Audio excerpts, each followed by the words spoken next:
a lot of times when you watch other, basketball documentaries, it's really just about basketball, but this is really the first time where you really get to see about who the players are outside of their sport and kind of learn about their personal struggles. So Shoot for Change is an event I came up with back in 2020. So obviously everyone saw what happened to George Floyd. I think that was the beauty about the pandemic, was that it gave people an opportunity to realize and self-reflect, okay, I need to get better. But there's a lot of things that people didn't know when it came to anti-racism. And you'd be surprised how many people never heard of terms like stereotypes or what microaggressions is, and surprising how many people in 2024 still say the N-word, right? So going into the year, I knew that there wasn't any BIPOC bursaries at the institution. There was Shoot for the Cure, which is the only youth sports thing across the whole country where all women's basketball does a game for breast cancer fundraising. I saw how successful that was at Nipissing, so I said to myself, if there's a way to combine that. But that requires discipline. Everybody who makes it always says that it's the stuff people don't see.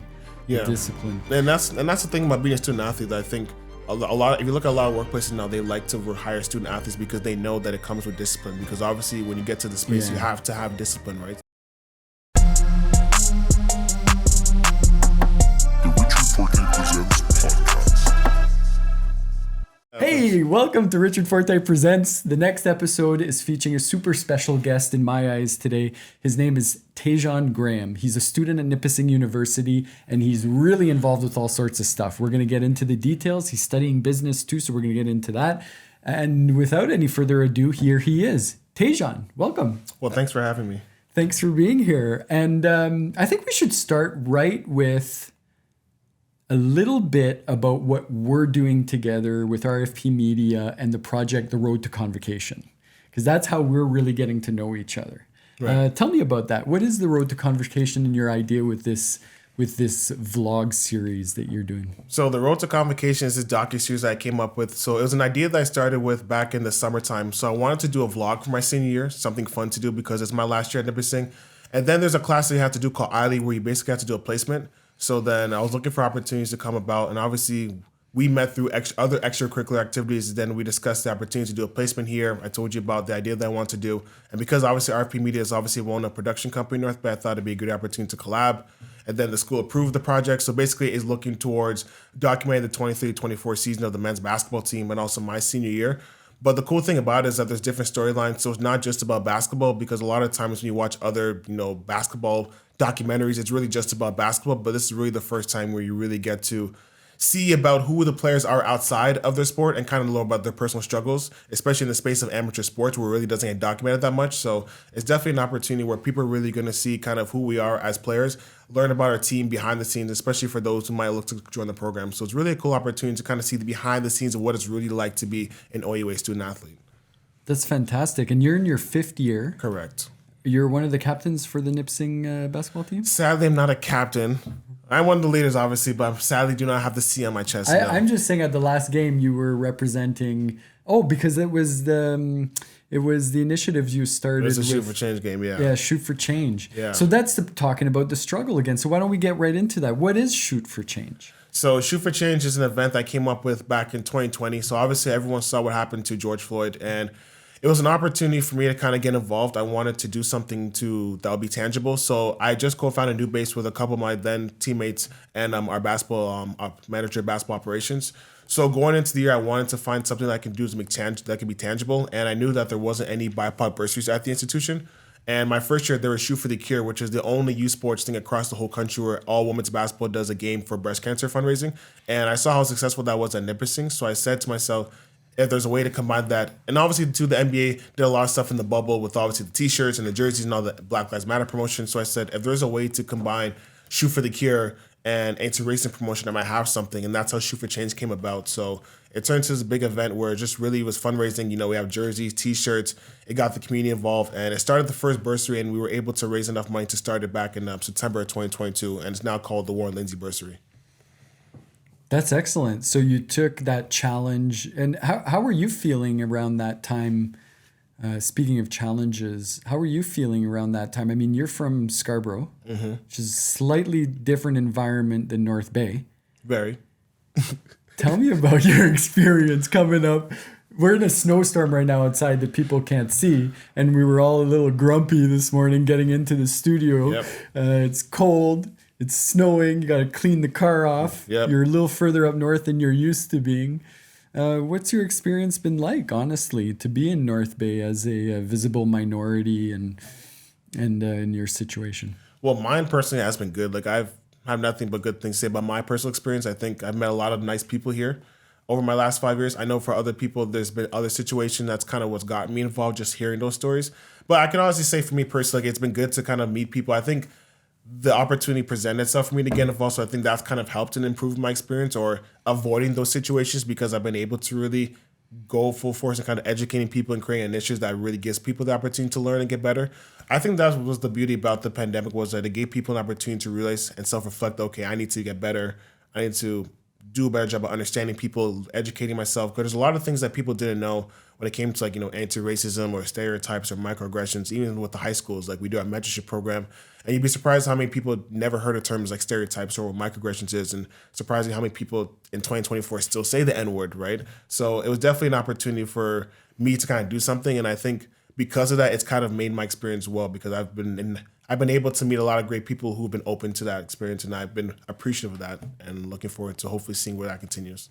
So would describe yourself from our previous conversations as a shy person, as somebody who's actually introverted, or not, maybe not introverted, but socially, has this been something that has helped you come out of your shell and step up? Like, why did you choose to own this, issue and step up and lead? Well, I think just because I think the opportunity presented itself, I think, like I said, it was the 2020, like the COVID year was really, it was a really weird time just because obviously we're all online and there wasn't no face-to-face interactions. There's so many things going on, with, all this anti-racism stuff and EDI stuff. And obviously at the time, the university put out a statement that wasn't the best. So that's how it kind of presented itself for people like myself to want to get involved. So I think over the years, because it's been 4 years since we started New Base, and it's been 4 years I've really been in this role as a student leader, and I think year by year I've kind of gotten more comfortable in that space. Yeah. When I first started, I was 19 going on 20, and now I'm almost 24, right? So that whole maturation process of just really finding who I am and kind of meeting all these people too. And there's a lot of people that I have to thank for helping me get out of that shell because there's people back then who gave me the confidence because obviously when I first started, I was going to my second year. I didn't think people would care to hear what I had to say. I was still young. Yeah. But I think getting these platforms and creating these platforms would give me an opportunity to really kind of showcase other sides of me. Because obviously when I first came, I was 19. I was a teenager. I was still kind of in that awkward phase, end of the teen years, trying to figure out who I was. And that was kind of the reason why I wanted to go away for school from home, just because I wanted to grow up. I think if I'd stayed home, to be honest with you, I don't think I would have grown up as much as I have these last 5 years. So definitely just being away from home and just kind of having this platform, kind of being in this space has really helped me get out of my shell. And I'm just so thankful for all these opportunities I've gotten over these last 5 years. What would you tell your 19-year-old self today, 5 years later after arriving? What would you tell yourself about the journey you've been on we're approaching reading week of your last semester of your 5th year. So you're coming to the end. The light's at the end of the tunnel. I'm sure you can see it. What would you tell yourself, your 19-year-old self? Well, probably that you have no idea what you're about to go on. You have no idea. But through all the highs and all the lows, just take it and just use it to grow and to continue to, develop and be better. I think, when you come in, like what I thought my experience was going to be, not just with like North Bay and basketball, but just in general, I think what I thought it was going to be and how it's ended up being is a complete 180. Like, because when I first came here, my first year was really basketball, class, residence, repeat. It was not much in between, but now there's obviously doing stuff with the podcast and Shoot for Change and New Base and all these things. I think for me, it's just like take whatever opportunity comes your way and just use it to continue to develop and get better. Because my mindset first year was always about going pro, but it wasn't about other stuff like, what job I want to get, what profession I want to be eventually. Like my majors changed. So just taking all these challenges and just using them to get better is definitely the thing I would say. So let's talk about Nipissing in school a little bit. Talk to me about your major, what you're studying, and how it connects to what you want to do next. So it's funny. So my first 2 years I was in psychology because I thought I wanted to be a sports psychologist. And then once this stuff happened with George Floyd and I got into New Base and started creating these initiatives, I decided I like business more. So third year on, or these last 3 years, I've been in the business program. And basically what I'm trying to do is I'm really trying to find a way to get into sports business, stuff like, especially with culture inclusion, the things I would like to do, I want to be able to travel. I want to be able to go to conferences. I want to be able to host events and just be part of those big meetings. Like a lot of times you see people who are in those rooms that can be able to have a big voice and have an opportunity to really come up with things that can really impact the community. That's what I really want to do. And what business kind of helped me was kind of give me the skills specifically with talking to people, the inner outs of how to do a business, where it's like accounting or, like I said, just really finding a way to connect with people. And I think with me trying to do my master's at some point, hopefully trying to get into sports business, I'm currently applying for the Wayne MBA fellowship with the Raptors. I think all these things has really helped me to build up my portfolio and really give me hopefully the skills I need to be able to go into business, just have a successful career. Because it's not easy to be a business person. It's kind of as you know, probably a dog. It's a dog eat dog world, right? But over these last 4 years, I've definitely kind of learned a lot, not just from the classroom, but just straight up personal experience by, with the jobs I've had, with the opportunities I've had, and with the people I've met. So hopefully all these things I've learned over the last 4 years will really allow me to go into a career and have a successful career like I want to have. So yeah. What? So you're 24 years old. Well, I'm 23. I'll be 24 in June. Be 24 in June. Are you Gemini? No, Cancer. You're Cancer, so late June. Yeah, June 28th. June 28th. Okay, cool. So 24 years old. What do you think is the space in business where there's huge opportunity for a 24-year-old up-and-comer who wants to be doing the type of work you're doing and have the public persona?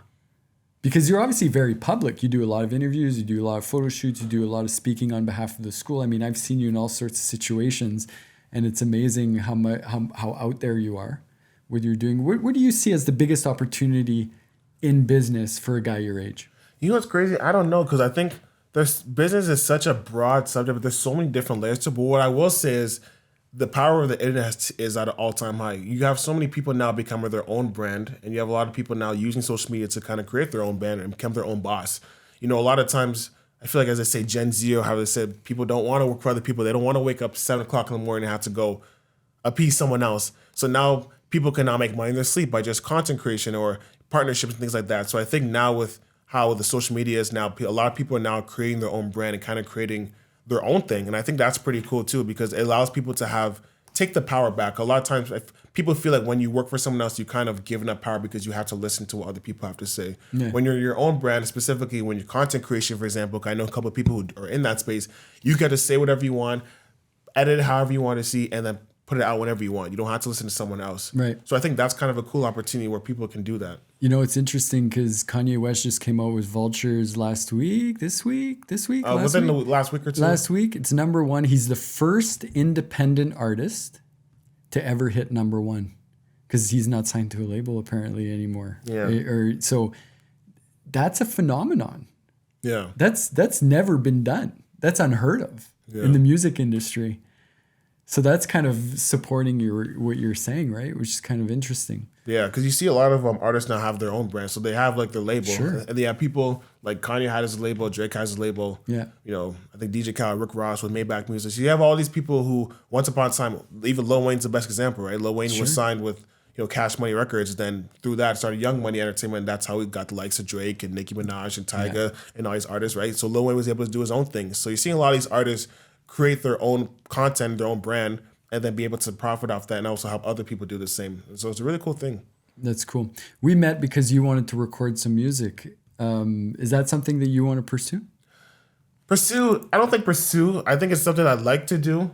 Like, because it's fun. It's like a pastime. It's fun. But pursue, don't think, because the music industry that's another shady. That's another cutthroat industry, right? But it's definitely something fun to do. Dude, I don't think there is an industry that isn't cutthroat, because you're gonna go into mining bits, and all of a sudden you're gonna be in the mining bits business, and you're gonna go, there's a lot of freaking competition in the mining bits business. Yeah, but I will say this: there's some more shady than the music industry, specifically when it comes to legal stuff. For example, everyone knows right now, for example, what Taylor Swift has done is completely rearranged how music is, right? Back then, you hear a lot of people who get stuck in really bad contracts, right? They don't know what's in their contract. They don't know that you make all this work, but then the money that they think they're going to get, it goes all towards their label, producer, things like that. But what Taylor Swift has done is really taken the power back by re-recording her old stuff, her own master. Everyone knows what happened with their old label and situation like that. So I mean, hopefully, She's changing the game. yeah. For so people might hate on Taylor Swift or Swifties, whatever like that. Like obviously, I'm not a Swiftie, but obviously people do like Taylor Swift. I do like Taylor Swift. But what I will say in terms of this conversation, like what she's done in terms of changing the industry, in terms of taking the power back, that's what might make the music industry hopefully less kind of doggy dog world. Because Taylor Swift, everyone says that meets Taylor Swift that she's still a nice person. She's still who she is, and you hear a lot of other people in the industry who say about other people might not be the easiest to work with, hard to deal with, having that catty attitude. So it's definitely rearranged how the music industry is now. So maybe people who want to pursue it, it may not be as doggy dog world as it was maybe 10, 20 years ago, but I also think there's something to say about like not putting all your eggs in that basket, but also not closing the door. Yeah. Being open to doing things, right? I mean, people are late bloomers, right? I mean, Nicki Minaj didn't start going crazy until she was like 28. Even Drake was my age when he started becoming relevant. It was like, 24. Yeah. So it's not, I mean, but the thing now too, like you see a lot of younger people now are taking off. Now you got people from like 15, 16, 17, 18 because the internet's going crazy. I was thinking about Usher because it was this Super Bowl a few days ago. He was young. How old is he? Usher is... He's got to be in his 40s. Yeah, I'm trying to remember. Usher... But like when I was your age, Usher had those same hits he was playing at the Super Bowl in 2024 were big hits. Yeah, in 2004. In the clubs. In 2000, in 99, in 2000, like those years. Yeah, like his Confessions album is 20 years old this year. It's 2004. Yeah. Right? And even 8701 is 2001. That's 23 years ago, right? Yeah. So those are the two big albums, right? And he's been doing this since the 90s. So. Yeah. So it takes time. You got to start and you never know when. Yeah. What I would like to know is in 20 years, when you look back at this interview, do you think you're still going to be doing athletics? Do you see yourself pursuing athletics as an adult? Or do you see the athletics career now that basketball, I mean, unless you're going to continue playing basketball, I'm not sure. Are you going to continue playing basketball? Well, maybe like casual, but obviously like professional wise. No, I mean, 20 years from now, I'll be 44. So, yeah. I mean, unless you're going to be LeBron and just be able to play at that age, but other than that. But to answer your question, obviously, I wanted to have a successful career. I think for me, how it looks is hopefully being able to create multiple businesses. Obviously, be able to travel. I definitely want to travel. Yeah. Like I want to be able to do conferences. I want to be able to kind of put other people in positions to kind of, do the same thing, right? I think the beauty about it too, because I've been fortunate enough to have a lot of great mentors who kind of done that for me in terms of being able to take them under the wing, kind of teach them things, create opportunities for other people. So I hope to be in a space where I can do the same, and then ultimately just be able to just enjoy my life and not to struggle, not to worry about things, and just be able to just live life and just have fun. Yeah. But that requires discipline. Everybody who makes it always says that it's the stuff people don't see. Yeah, discipline. And that's the thing about being a student athlete that I think a lot. If you look at a lot of workplaces now, they like to hire student athletes because they know that it comes with discipline. Because obviously, when you get to the space, you have to have discipline, right? So you see a student athlete, automatically you're like, oh, okay, like it intrigues them because like that you have to wake up at a certain time, you got to eat properly, you got to go to practice, you got to go to film. Like there's a structure, there's a routine. Where some people who aren't in that world may struggle with that because they never had to have a routine. So I never think the fact that I've been a student athlete my whole life, or not a student, but just an athlete my whole life, I feel like it's going to give me a leg up just because I've had these habits since I was like 4. Yeah. And it's healthy. Exactly. Right? And you have a lot of energy. Exactly. It's cool. Let's end it with a little bit about basketball at Nipissing specifically. Mm-hmm. Who has helped you now? I mean, it's not easy to manage the schoolwork, the basketball responsibilities, the athletic responsibilities, the leadership stuff, back to schoolwork, sleeping, friends, social life. Who has really helped you grow in these last 5 years, if anybody? I think there's too many people to count. There's too many. I think honestly, every teammate I've had, or every person who's kind of been in my life these last 5 years, small or big, has had some kind of impact. Yeah. I think specifically my vets, my first year. The cool thing about my vets is that I probably had about 4 or 5 vets. Yeah. My first year, and it's weird. I was thinking about this the other day. Like my first year was kind of like the ending of like the really OG vets in terms of like those who were like born like in the early 90s, right? The ones that really grew up in an era where there wasn't crazy social media. There wasn't. It was really different, right? So you had like a lot of people who were different. Obviously, vets now, like people like my age, obviously is different because obviously we grew up in the Gen Z in terms of stuff like that. So they were a lot more like stern, a lot more hard. But like it kind of helped me just because like it allowed me to grow, it allowed me to learn things. They got me out of my shell. Yeah. They helped me like in terms of with school and stuff like that. Like each vet that I had my first year, like there was like Jarice Kazumba, there was Quentin Shen Ashley, there was Justin Hill, there was Justin Shield. All those guys were vets to me in different ways. Like Jarice was like the big brother away from home. Like Quentin Shannon helped me with getting me with new bass and like class. Like Jay Hill was just a breath of fresh air. Like each vet that I had my first year kind of, they have their own purpose and they kind of balance it out, which I think was pretty cool. Like it wasn't all basketball, it wasn't all school. Like each of them brought their own flavor to what they could provide in terms of support for all of rookie. Because my first year there was 10 rookies, there was 10 first years. Right, and only this year, after this year, it was only me and Jack Haggerty who were the last two standing. Right, after 10 first years. Right, so definitely a lot of people over my last 5 years have definitely impacted me and kind of helped me grow from being a interesting 19-year-old to now almost 24-year-old man. So definitely a lot of people have helped me along the way. That's great. Well, thanks for doing this. Thanks for working on the project. I can't wait to see where it ends up and how it ends up looking. And I think we're all excited about it. I saw some of your teammates at the game last weekend. They were like, why it's not coming out? We want to see this. I know. They're all excited too. I know. So it's cool. And I appreciate you taking the chance and trying to do something different. It's hard to innovate because part of innovation, in my experience, is failure.